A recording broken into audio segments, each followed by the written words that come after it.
Hi, in this video I'm going to show you how you can change the battery in your ONKYO remote control. This is an RC892S.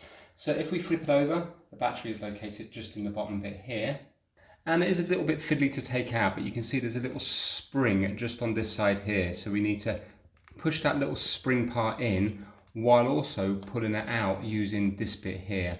So I'm just going to get two hands here and I'm just going to use my nail or my thumb and I'm just going to push that in there and slide it out like so. Now you will see it will come out.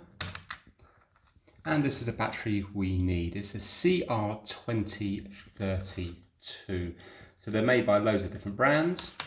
And we're going to take out the old one. And we're going to put the new one in and we're going to make sure we've got the positive side up. The positive side goes towards the back of the remote control. If you're confused, there is a little plus just molded in just here, but it's very, very, very hard to see.